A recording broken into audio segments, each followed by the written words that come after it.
একটা একটা করে আপনার সমস্যাগুলোর কথা আল্লাহকে বলেন।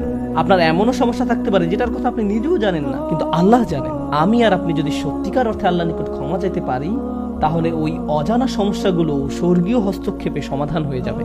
ইউরসিলুস সামা আলাইকুম মিদরারা। আল্লাহ সুবহানাহু ওয়া তাআলা এখানেই থেমে যাননি। আপনি কার জন্য ক্ষমা চাচ্ছেন?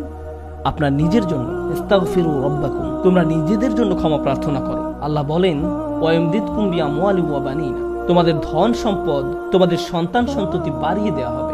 তিনি ধন সম্পদ এবং সন্তান সন্ততি দিয়ে তোমাদের ঐতিহ্যকে সমৃদ্ধ করে দিবেন।